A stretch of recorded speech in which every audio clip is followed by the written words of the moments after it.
Hey, welcome to this leadership meeting, specifically to talk about what we're doing this term, launching our afternoon meeting. So I assume if you're part of the church, you know who we are, but my name's Joel, I'm one of the elders here. And I'm Rodney, another one of the elders. And we just wanted to share on behalf of the eldership team, there's been a few slight changes, and we just want to do a really good job as we build up to launching in October on communicating what is going on. So thanks for tuning in. 10-15 minutes tops, just to let you know a few things what's happening. And so where we've been, just want to take you on the journey briefly. And so at the end of last year, we gathered a group of people in the church and we said, what could the future of Redeemer look like? And we called it a permission to dream. We just wanted to dream and pray together. What could the future look like? Specifically thinking about, we're starting to fill our space. Like when you hit 80%, they say you're not going to really, you're limiting your growth then, because people come in, they don't see there's limited chairs, they're not going to stick around. And so we thought, what does that look like for us what's next? And so we started exploring second meetings, and through, I believe, a lot of prayer and God leading us, we felt it's really appropriate for us to start an afternoon meeting, where actually initially I thought we'd do 2 morning meetings. Yeah, it was quite a moment, wasn't it, when we kind of worked through that and processed it, and then suddenly this is what we feel God is saying. Actually, do a second meeting, but make it separate from the first meeting, not kind of doubling up. And because it definitely wasn't what I was going for, I kind of felt, well, there's got to be, God speaking to us. And so I just wanted to let you know a few things that came out of that. So one thing was that we're definitely one church, but we're 2 meetings. So it's still Redeemer. We're still one family together, but we're just going to have 2 times that we gather on a Sunday. Yeah, that's really important, isn't it? So the same eldership is over both of those meetings. Yes, exactly. That's really, really important for everyone to know. And so it's really important for us as well, because we're one family, 2 meetings, that we have those gathering moments, like Gather, where we camp together, August Bank Holiday next year, where we all come together as a church family, and then we'll plan in other moments in the year where who knows what that'll look like, whether I'm assuming we'll hire another space in the town where we can be together to celebrate all that God's doing across both of our meetings. And those kind of moments, prayer and worship, if we run alphas, if we do marriage courses, all of those kind of things, there'll be together moments where we pray and celebrate and be family together.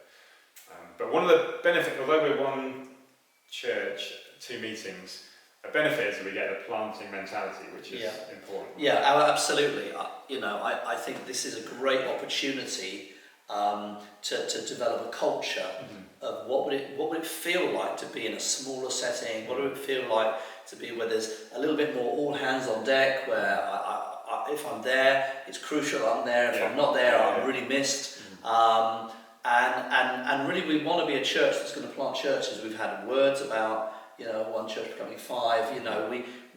We feel God is telling us to plant, but we've realised we just don't have that culture at the moment. So this second meeting is an opportunity to develop that, to get a taste for it, and so it'll feel a bit like that. But of course, it is still Redeemer. It's like, learn how it might be to plant, and then at some point in the future, we will be planting either to the left or to the right, I believe. Yeah. Well, who knows? South, north, we might know. Where South, the sea. So we'll have a feel of, like Rod said, people in need when it's a smaller group. Like if you're there on Sunday, so we want a core of 40 who are going to commit to the first 6 months, saying that we're going to be part of this. We're going to be there every time we gather. But even with 40 people, that some people you might think that sounds loads, but that's going to feel a lot more than we had 196 adults on Sunday. It's going to feel a lot different. As will the mornings if we're sending 40 people away. And we kind of want that. We want the first meeting to feel the loss a little bit. I think it's a good thing to feel. It's an opportunity, even in the first meeting, for more people to step up, for people to do some different things, and trusting that God will also fill those spaces up, as well as obviously grow the second meeting. Yeah, absolutely. And then so because we're a family on a mission, another thing that really clearly came out of that group was we want to the demographic of it needs to be able to have all ages. Like if we were to run an evening group, you're automatically saying, right, well, we're not going to have primary age kids in that or babies in that because they're all in bed at 7 o'clock. Which is it's a legitimate thing for other churches to do. We're not saying that's a wrong thing, but for us, we really felt it was important that everyone can engage. We want babies there, we want pensioners there, we want everyone in between that bracket. Which is why we kind of the group we've got at the moment are 25-ish people, and it is a spectrum, which is fantastic. But we really would love another 15 or 20 people to say, I want to be part of it, and we'd love you. So if you're ruling yourself out thinking, I'm too old to be part of this, you are not too old. We have got some great older, I won't say older people who are saying, actually, God has got more for me. I'm gonna go for it. So, in fact, we would really love you to take seriously and to pray about it. And say, Lord, is this what you want me to do? It's okay to come to the conclusion, no, it's not. It's fine to say, no, I feel the first meeting is where I should be. Obviously, majority of people will still be in that meeting. But we can't always predict who it is that should be in the second meeting, and we can pray and we can think of some names, but it's better when God speaks to you and you say, hey, do you know what? Consider me in. I want to explore this. And it is a thing that you can explore. So for 6 months, kind of like sign up. We want you to commit to 6 months. But actually, at the end of that, if you feel like maybe this isn't for me, it's okay. You can go back to the first meeting. That's not a problem. Yeah. So we've genuinely really been praying that God would speak to. Last night we were together as elders, praying that God would speak to people in the church. So maybe we'll come and ask some of you, say we'd love you to be part of this, we think you would be great in this meeting. But we're really praying that God will stir our hearts for what he's doing. Just like we're praying that they will stir people's hearts to actually, I really want to be in the morning meeting. Yeah. I feel that's where God wants me. And let's believe that God's going to use you to do great things. Absolutely. So demographic, and then kids and youth, just very quickly. Because we're a family like us, we're a family on a mission. We want to serve parents and children well. So in some way, from the very first time we meet, there will be kids work. We don't know quite what that will look like yet, but there will be some form of kids work. We want to serve our parents well, we want to serve the kids well, and we want to. As we invite people in, we want them to know what it will look like from the get-go. More details to follow on exactly what that will look like, but where there will be some form of kids work. One slightly bigger change is we've the last couple of weeks had just a change of heart. I don't know what the right way to put it is. I feel like God has led us. Yes, definitely God has spoken into a different way of launching the afternoon meetings. And so what we've decided is that we're going to start on the 12th of October when we initially said we planned to from the start, but we're going to start with monthly meetings. So the second Sunday of each month up until Easter 2026, we're going to meet monthly. Rod, do you want to say a bit about how that came? It was interesting really.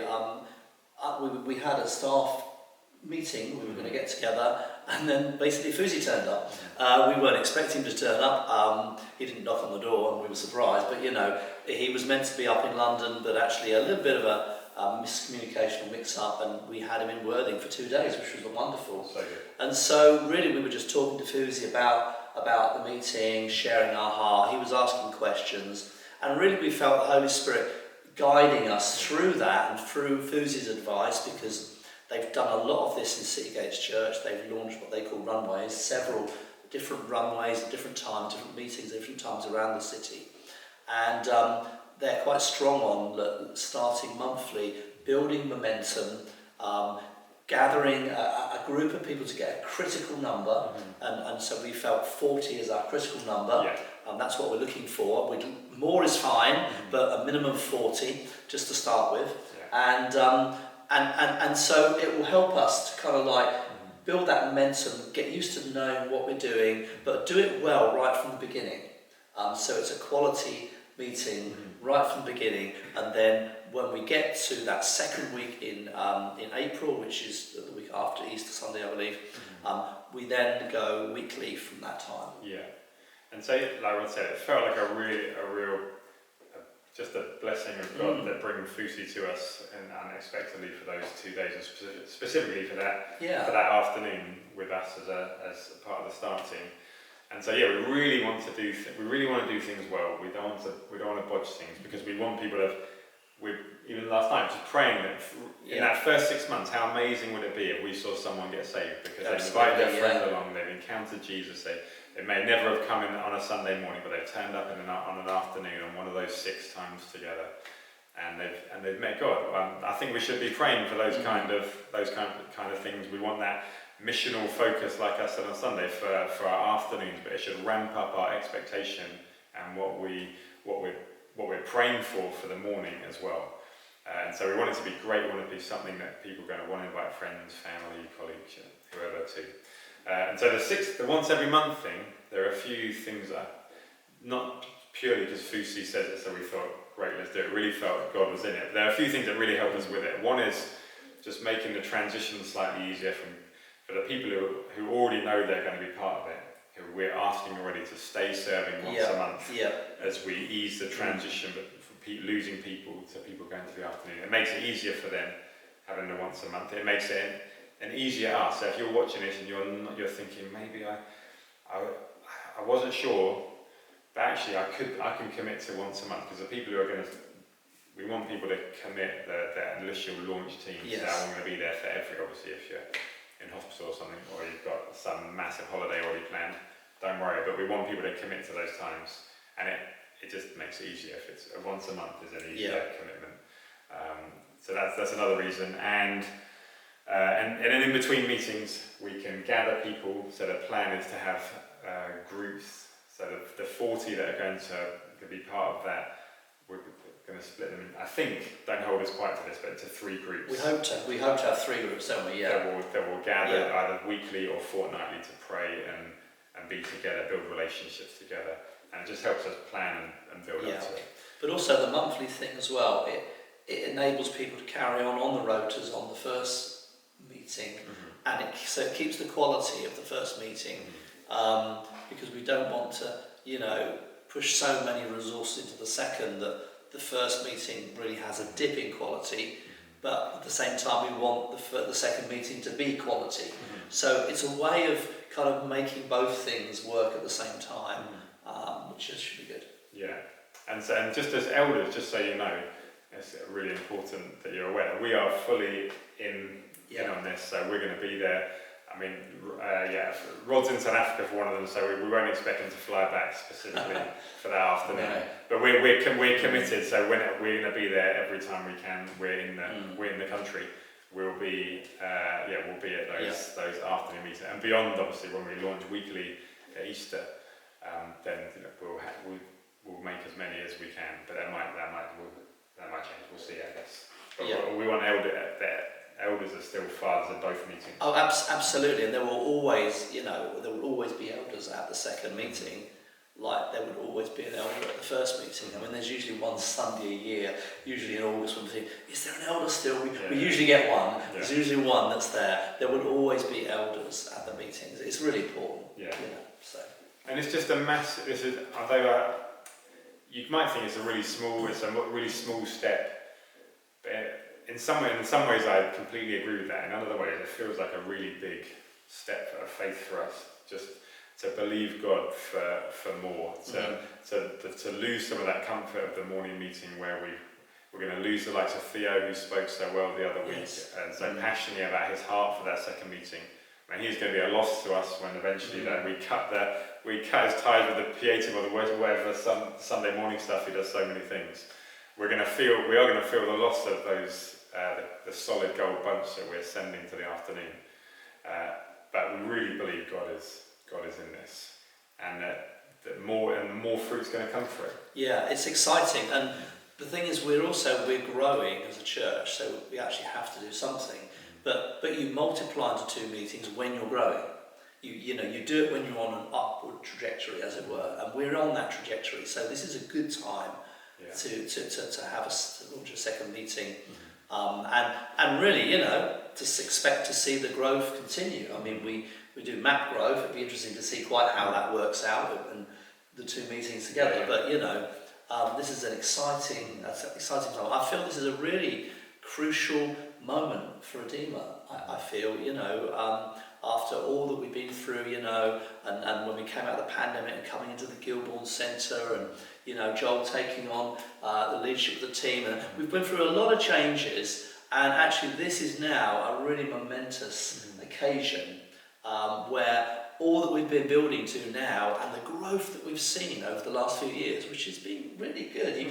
Week by week, you don't necessarily notice it, but then you say, oh, there's a bigger meeting then, or there was a bigger meeting. But slowly, if you map it, we are growing, and it's really exciting. So this is a big, big thing. This is the next big thing that we're doing as a church, and we're really excited about it. Yeah, and so just before we end and say goodbye to you, just to, when we announced it in the end of February, beginning of March this year, we said by faith making space, and so that was a two-pronged thing of we want to by faith make space for unchurched people. That passage in Isaiah 54, like for the barren woman, God is going to give her children that she hasn't born. She's just called to stretch out the tent pegs to make space, and God's going to bring a family to her.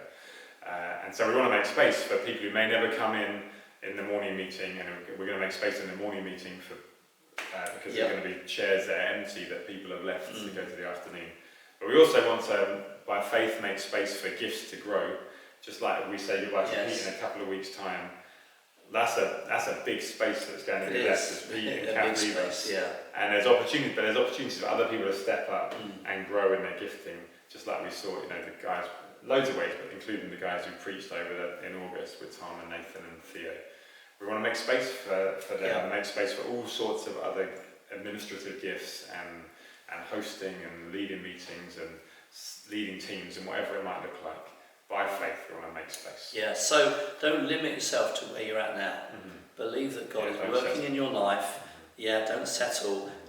Grow in Him. Keep walking in the Spirit. Who knows, you know, in 6 months and a year's time, what God may be leading you into. Yeah.